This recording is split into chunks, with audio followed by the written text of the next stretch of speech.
let me first and foremost start by really congratulating and thanking the technical teams that are involved in the conceptualization and also the design of this program. Because I know at times we can get it right or wrong from the program design. So the design of this program actually speaks to the challenges that our farmers are having in related value chains, and the approach has been quite thought through. And I say this because I first interacted with KCEP CRAL when I was working for the county government. And I can now see, when we're equipping our farmers with the actual knowledge and ensuring that they are trained to be able to carry on forth these activities by themselves, and then, of course, transfer the knowledge to their colleague farmers. So I think that one, we might have gotten it right, and I must congratulate the technical teams that sat down and developed this concept.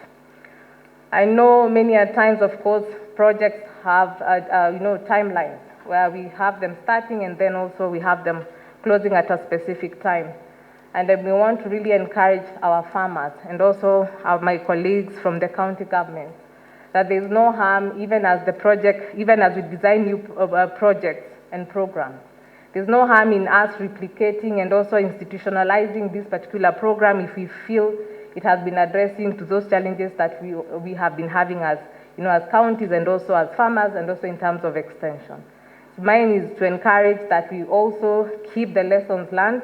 There's no harm in us being able to adopt the model and run it as communities and also as counties.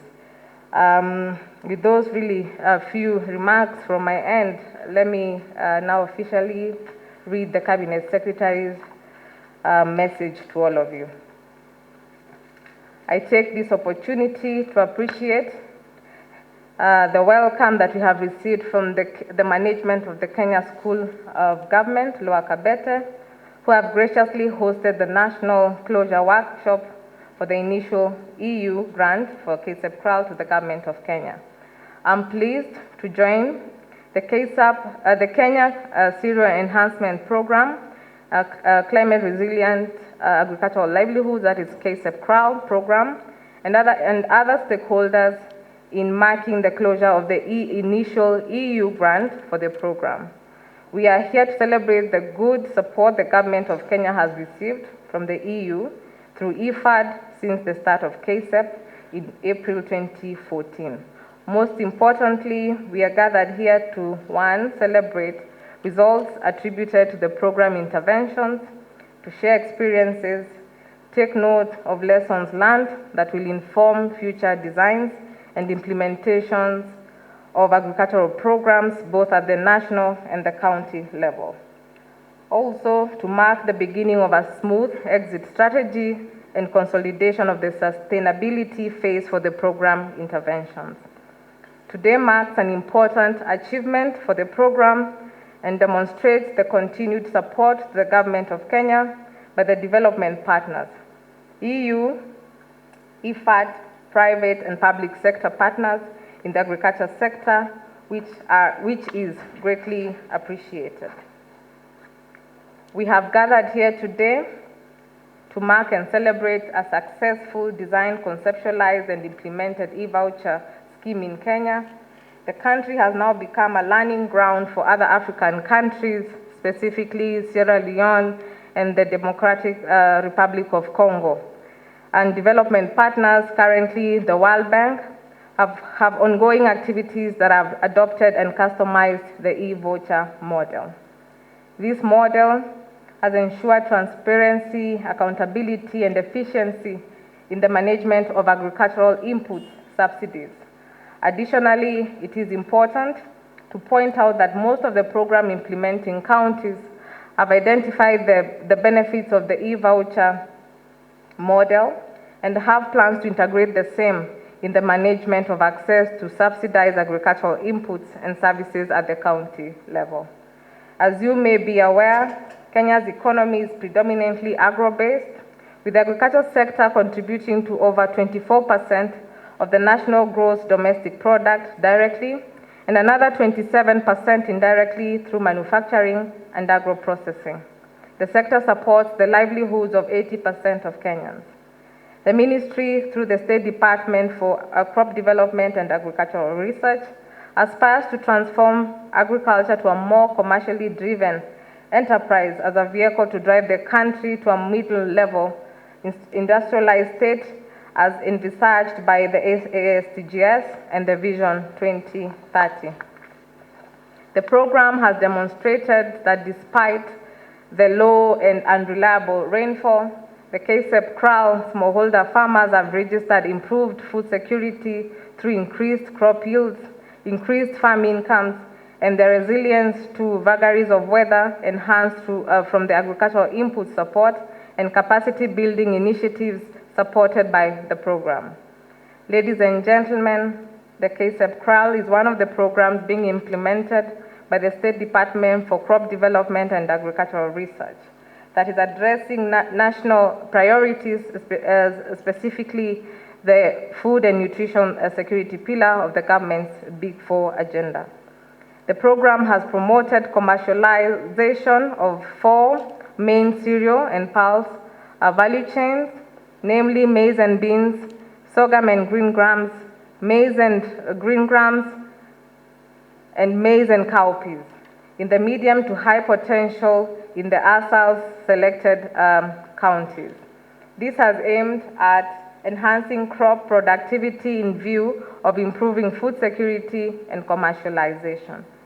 KCEP CRAL is implemented through a strategic partnership between the Government of Kenya and the 3 Rome-based agencies, namely IFAD, FAO, the WFP, and in addition, the EU. The program has aimed at unlocking the potential of the ASALs and medium to high potential areas by targeting communities and supporting them with subsidized agricultural inputs through the electronic voucher scheme and capacity building for sustainable economic development. The program interventions were implemented through a value chain nutrition sensitive approach through whose interventions included 1, access to agricultural inputs through the electronic, that is the e-voucher platform, set up and managed by partner financial institutions. 2, capacity building on good agricultural practices, that is conservation, agriculture as well, and also financial literacy. 3, access to inclusive financial services. 4, support to storage and post-harvest management to reduce post-harvest losses. 5, market access and warehouse receipt system. And 6, implementation of risk mitigation instruments such as crop insurance in the e-voucher scheme and promotion of drought-tolerant crops, amongst others. The program is being implemented in 13 counties in 3 regions, namely the Eastern region where we have Embu County, Tharaka Nithi, Kitui, Machakos, and Makueni counties. In the Western region, we have Bungoma, Trans Nzoia, Nakuru, Nandi, and Kakamega counties. And in the coastal region, we have Taita Taveta, Kwale, and Kilifi counties. The program approach embraces the public-private producer partnerships model in the implementation of activities in the counties by involving participation by the beneficiaries, stakeholders, and partners, with a view of complementing efforts to ensure more inclusivity and consultations with the beneficiaries. Ladies and gentlemen, the key results demonstrated by the program include 1, the e-voucher, which has played a significant role in the management of agricultural inputs and service, enhanced in the reduction in food and enhanced reduction in food and nutrition insecurity. This has also resulted in increased incomes, wealth, and job creation. 2, the program has further enabled a significant number of farmers to graduate from subsistent level of production to market-oriented. Cumulatively, the program has been able to graduate a total of 86,472 farmers to be market-oriented. And 62% of the program beneficiaries have reported improved food and nutrition security situation at household level compared to small-scale farmers without the program support.